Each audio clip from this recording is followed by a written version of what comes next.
Oh, that's a good question, Rosie. You had B day. If anyone needs to know if they have A day or B day, I mean, it should be pretty easy for you to figure out because you won't have the first two. Um, correct. So Marie Jose, you just send it directly to me.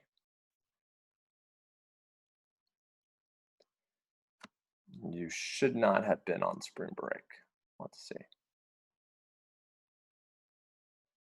Oh, we were on spring break April 8th. Isn't that funny?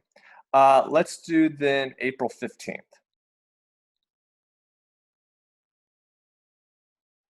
Let's do April 15th, not April 8th.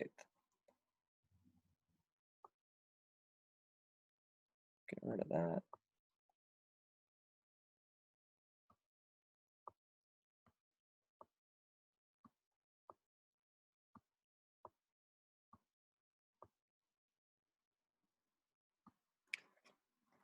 April 15th.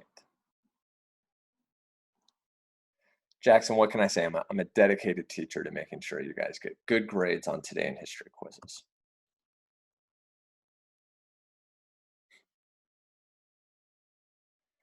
All right.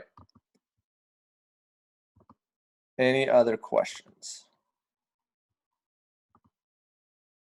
No? Okay. So let's talk real quick about AP exam strategy. I would highly recommend writing this down. Highly, highly recommend it. The AP test, I truly, truly think for a lot of you guys who are still engaged with the class, was still working on stuff, is going to be easier this year than in years past. That's really what I think.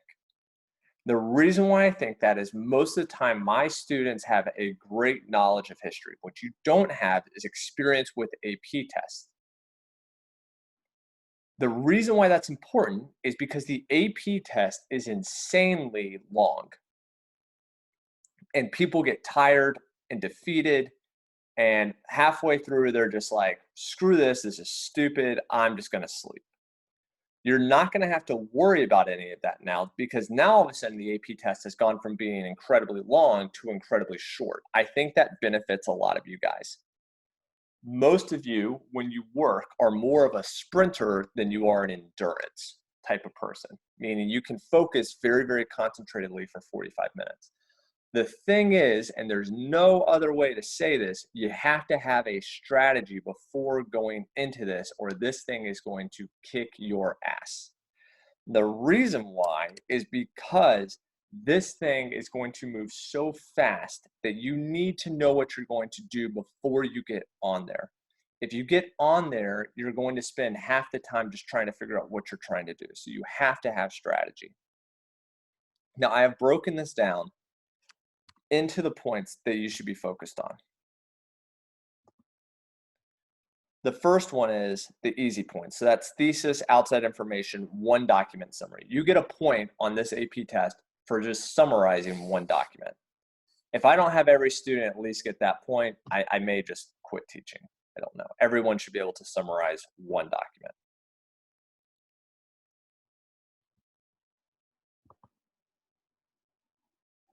Yeah, Olivia, I'll post. You've asked me that before. I'll post that. Thank you for reminding me. I gotta find it, but I should have it. So those are the easy points. Those are the points that everyone should be going for. Middle points are points that you're going to have to go for, but they're a little bit harder. So that's contextualization, outside information number 2, and then 2, document analysis. So you take 2 documents and you actually create an argument with it, link it back to your thesis. For a lot of you, these are the points that you're going to really want to focus on. You want to focus on the easy points and the middle points. If you get 6 out of 10, I'm confident you'll make a 3 on the AP test. I know that's a 3. They haven't said it's a 3 officially, but I know it's going to be a 3 if you get a 6 out of 10. I imagine a 5 out of 10 is actually a 3. Now, if you're going for a 4 or 5, you have to start to get into the hard points. The hard points are P to 1, P to 2. You have to have 2 PITAs for this, not 3. They've changed that. So you only need 2 PITAs. 4 document analysis, and a counterclaim and complexity. for timing purposes, I think the hardest point to go after is going to be the for document analysis. And the reason why is because you have to analyze double the amount of documents. Boy, that's really hard to draw and underline. You have to do double the amount of documents to just get one more additional point.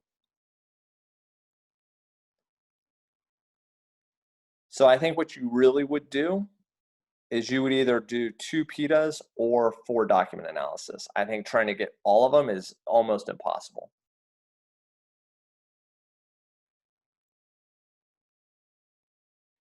There's no multiple choice, correct, just DBQ.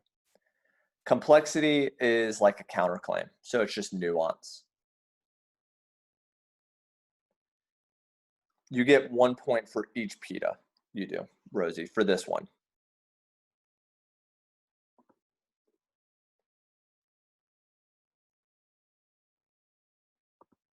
Okay, now how I would tackle this, the steps I would take in doing this. Natasha, it's assumed that every single analysis you have on the documents also includes like a summary. So you need to have, it depends on the points that you're going for.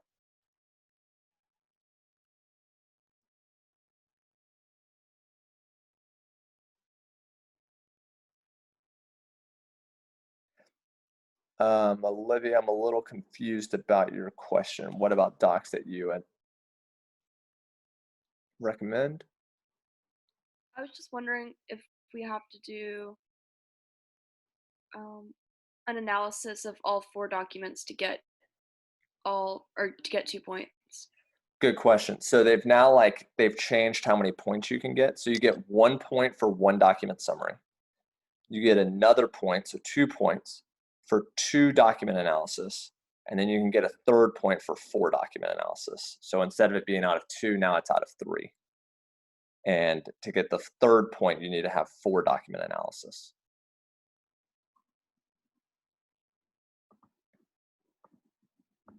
So how I would tackle this, and this is, I've kind of put the time for the pre-writing. Number 1 is make sure you know what the prompt is asking you. That sounds very simple, but honestly, it's probably the thing that's going to trip up most of you guys. I think a lot of you guys are probably going to write a pretty good paper. You might get your scores back and be really surprised at what your score is. You're going to be like, I don't understand. I thought I nailed this. And what it probably was is you did write a good paper. It just wasn't the paper that AP was asking for. So we'll talk about that in just a sec. Number 2, this is the hardest part. This is the thing that's changed dramatically. And I'm sorry for this. This is the only thing that I think makes this test much more difficult, is you have to run through the documents very quickly.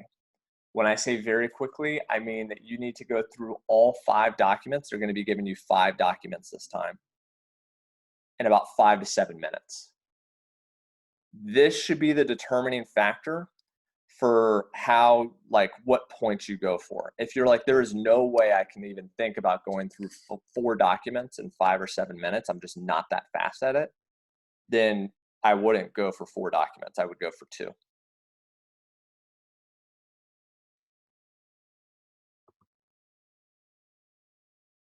No, you don't get 15 minutes to plan your essay before your test.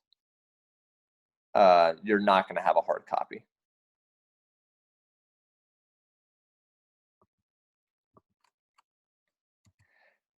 Now, I only put this for people who are really going for 5s and 4s. If you're just trying to pass this thing, which should be about 75% of you, ignore this part. But as you're going through the documents, you may want to make notes of any outside information, complexity or counterclaim, and PETA for the documents as you're going through them.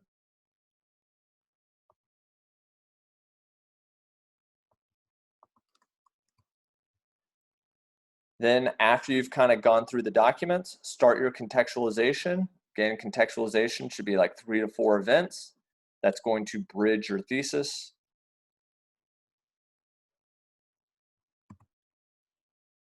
And then have a thesis, and make sure it's with the prompt. Now, the only way that you can truly get better at this is if you practice. You have to practice. If you don't, like, you're just not going to get any better. So what we're going to do during this time, for the remainder of this time, is I'm going to post a DBQ and I'm going to walk through it with you really quickly, just so you can kind of see the speed of it. After this class, what I would recommend, this is not an assignment, you will not be getting a grade. I would recommend trying to just take 40 minutes and see how much you can write in 40 minutes or type in 40 minutes, just so you can get an understanding of what you're being asked to do. Next week on Monday and Wednesday in class, we're going to be working on this as well. Okay, so let's get started. Let me have to do a new share.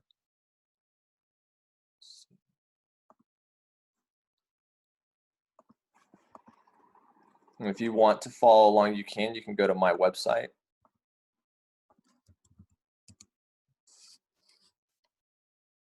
If you scroll down at the front page, it says DBQ Practice 1. Can you guys see this? Just making sure you can see it. Now, to make this as realistic as possible, AP posted this this week. I have not looked at this at all. So what I'm going to do now is I'm going to walk through this. I'm going to keep this up on one screen, and then I'm going to have a Word document up on another. And the reason why I'm going to have a Word document up on another is because this is probably what your computer screen is going to look like when you're actually taking the AP test.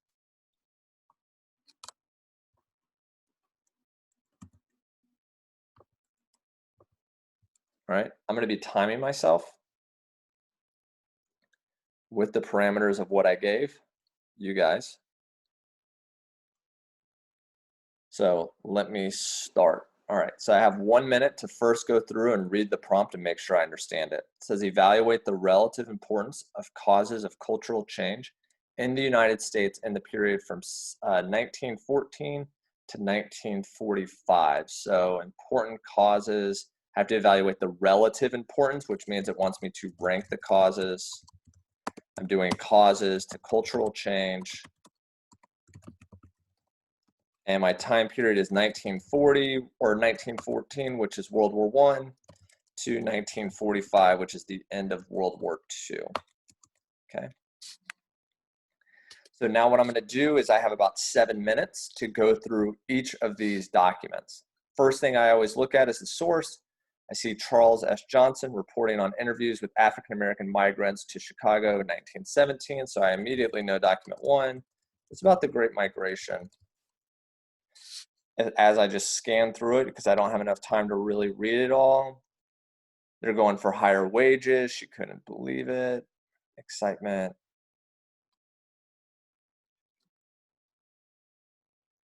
All right, so this is reasons for why people are moving. Exciting. Money. Got it. Document 2.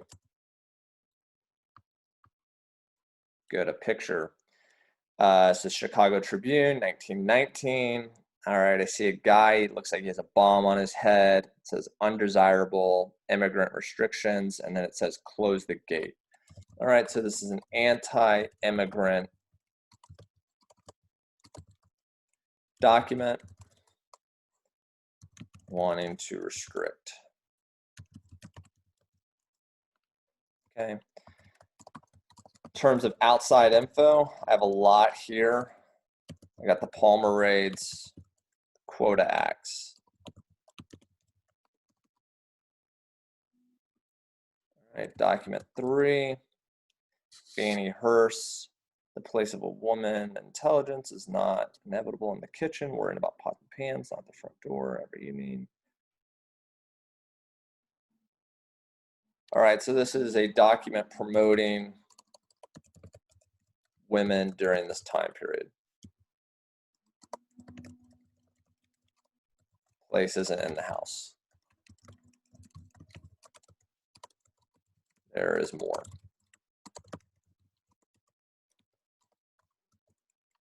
Outside info, I have a lot. 19th Amendment, women working during World War I, and flappers. Fourth document.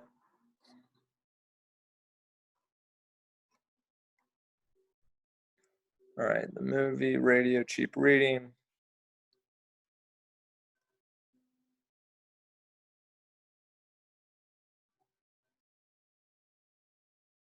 I'm skipping it. Fifth document.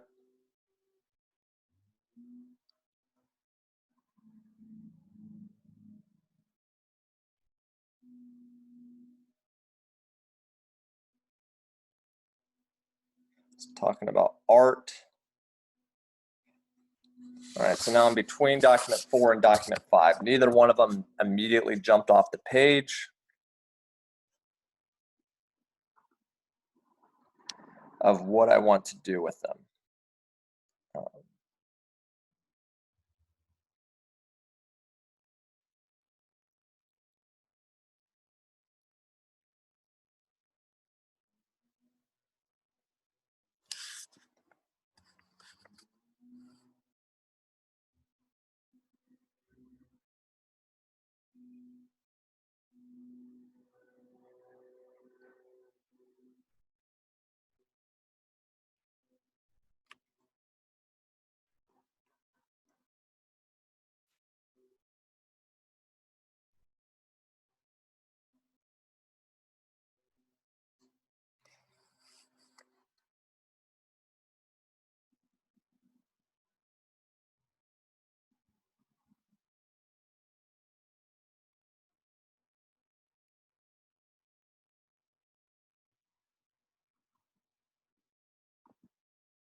All right, so I know more about the context of document 4, although it's not really still clear exactly what they're saying, but document 5 is just kind of a wild card. I mean, I know it's talking about art, and that art is best when it's free, but I'm going to go more with document 4. Since I know he's talking about the movies and radio, stuff like that. Sounds like he's talking about common culture being developed during the 1920s because of technology, although it seems like he's hesitant towards it.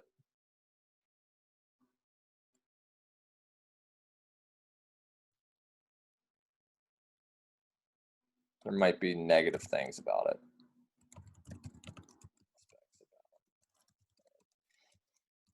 My outside info, for me, since he seems negative potentially about it, I'm going to talk about F. Scott Fitzgerald. All right. So those are my 4 documents. We're at 6 minutes and 19 seconds, so that's good. So for contextualization, now I need to think about 4 different events that kind of lead up to this common culture. So I could talk about how culture has already been changing post-Civil War. Culture changed a lot. Slaves were freed, but it led to the Jim Crow laws. So there's this weird society down in the South where African Americans are freed, but they're also still like restricted in their freedom. I could talk about the Gilded Age with factories and cities becoming bigger. And then I could talk about the Progressive Era starting to combat some of the changes that were negative in society during this time. And sometimes people like for you to be really specific, so slaves were freed with the 13th Amendment, Jim Crow laws like the poll tax, literacy test. Gilded Age with monopolies like Standard Oil leading to factories and cities becoming bigger. The Progressive Era started to combat some of this, like standard or the antitrust acts. And Whole House is the first thing I think of that created places. Then I need a bridge sentence. Change from World War I to World War II was maybe even more dramatic than in previous years.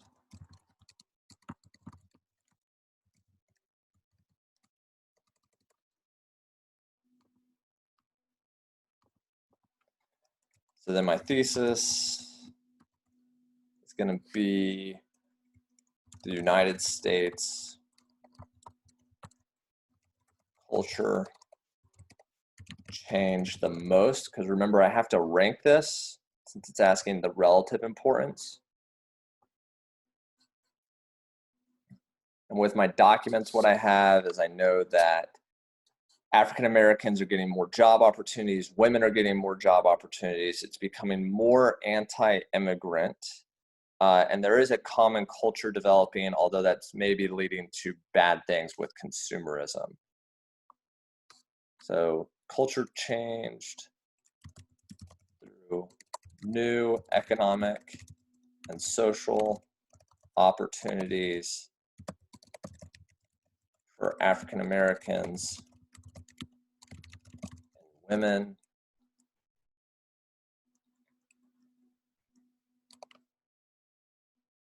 But I have to rank it, so I would say the US culture changed the most dramatically.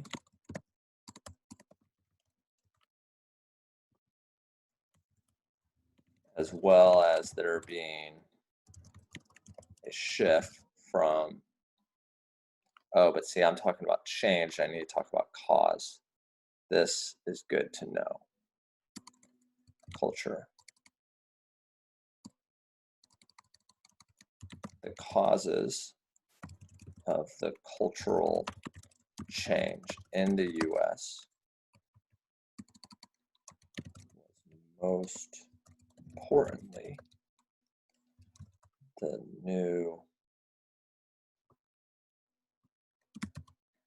economic and social opportunities for African Americans, as well as there being a shift to a common culture through the radio and movies, even though that led to consumerism, which led to some negative effects, like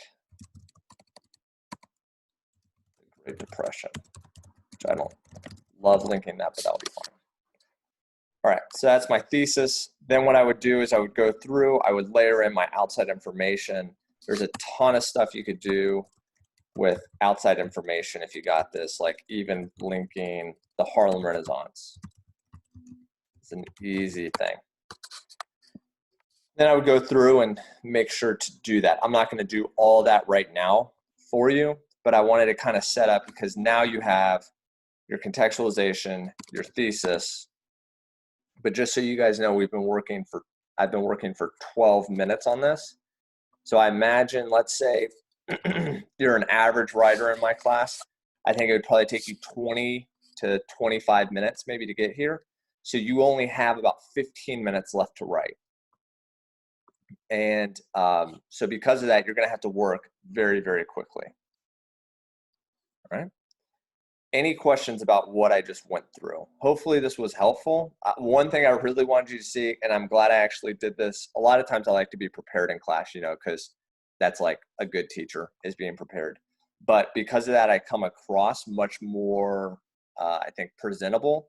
Whereas like you can see, it's very easy to get confused. If I had talked about how cultural changed instead of the causes of cultural change, I might have lost 2 easy points that I needed to have. So it's really, really important to make sure that you know what the prompt is talking about, and you continually relate back to making sure that you know what the prompt is talking about.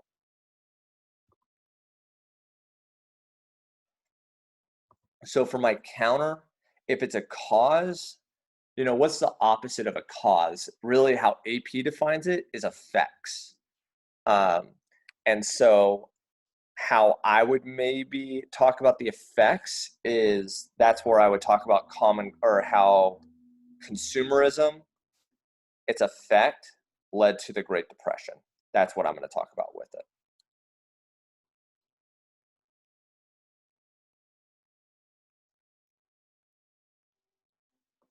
But you could talk about other effects with immigrant docs. Like one example you could talk about with the effect of immigrant docs could be the Red Scare.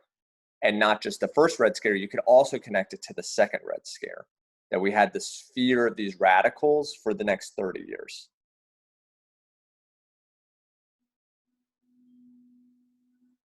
Other questions?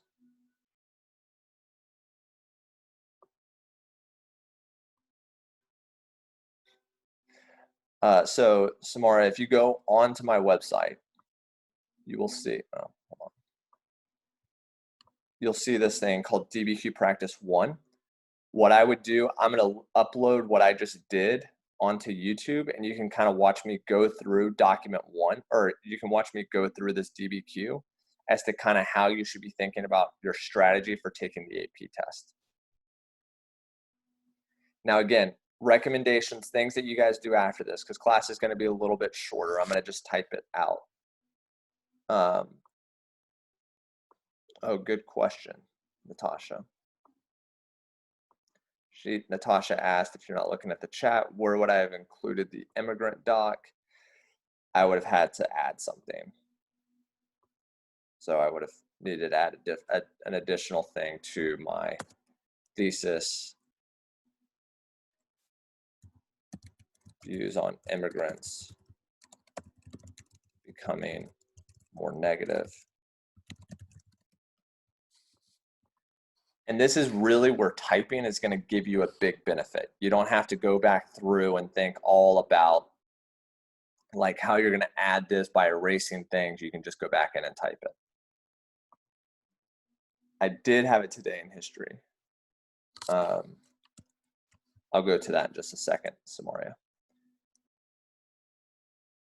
All right. Now, again, next steps, how I would do, what I would do for you, what I would do if I were you, is I would take 30 minutes or so, and I would try to write out these documents.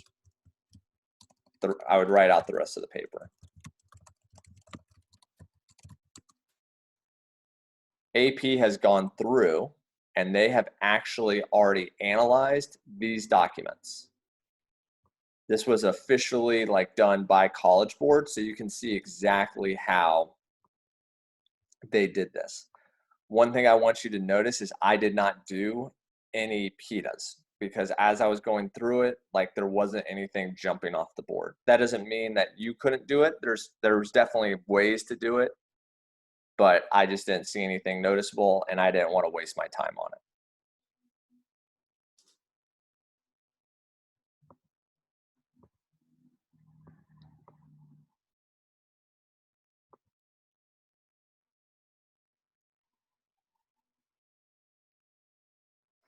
You need to talk about multiple events. I would say you need to talk about at least 3 to 4 events, like I did, and then try to add specific historical terms or phrases. Terms, events, people. Dylan G, I think they've given you enough time to write the DBQ the way they want it. The thing that you guys have to do, and the thing that's unfair, is they haven't given you enough time really to do, like, I think, well thought out PETAs, 4 documents. Those are going to be really hard points to get. Now, I should have done, and like this is the hard thing, I should have done at least 1 PETA. And what I probably would have done is, as I was going back through the documents again, I would have done a PETA for one of them. And the PETA I would have done, let me see if I can find this document.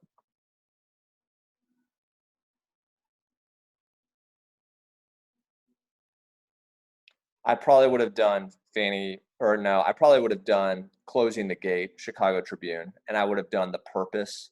The Purpose is to show that immigrants are ticking time bombs, so as to try to drive up fear, which was common for nativists. So you could say that this is a nativist purpose for the document, and you would get the point for that.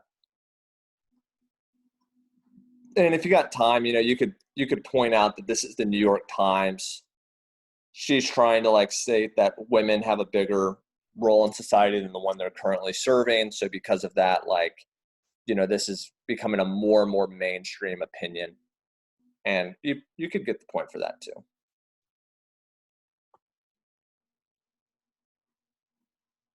All right.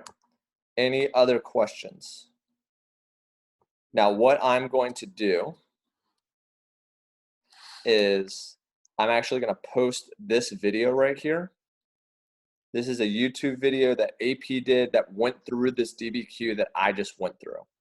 So if you don't want to spend the time to actually write out the documents right now, I would at least watch this video. I'll post it directly below the DBQ that I just did. It will be on the front page of my website.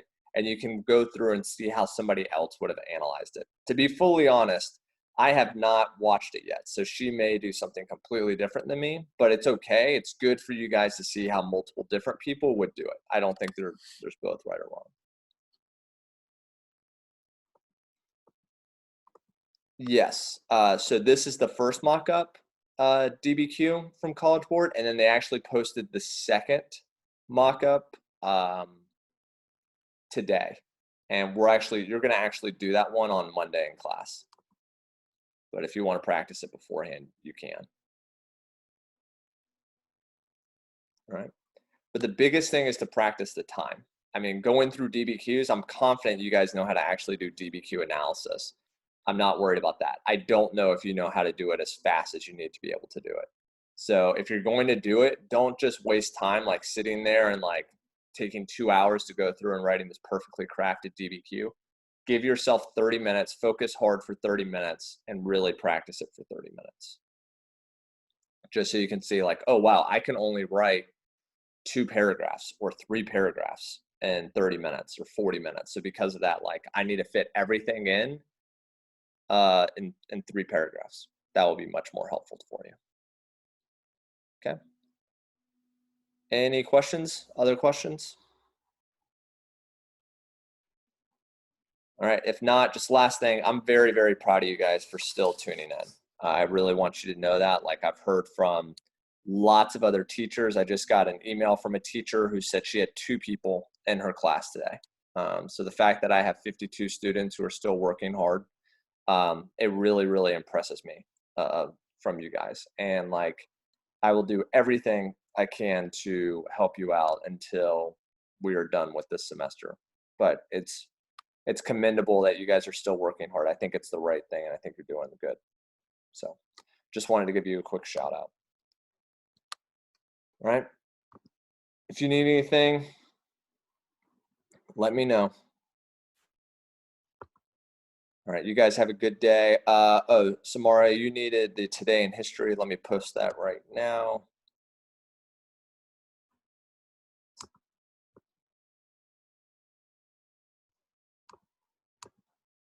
Here you go.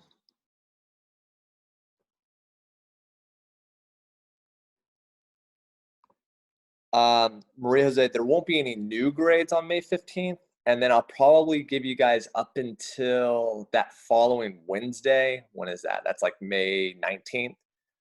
to retake things. Jonah asked a good question if you're still on. He's like, what's the minimum amount of points you can get for a 4? The minimum amount of points you can get for a 4, they haven't posted that type of stuff yet. Usually, though, you need to get probably like 7 points or 8 points. I would get maybe 7 points, because I'm guessing a 5 is going to be somewhere around like an 8 to a 9. Olivia, I am dropping the lowest grades probably May 15th.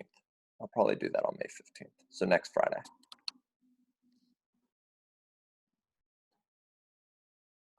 I have a question about dropping the grades. Yeah.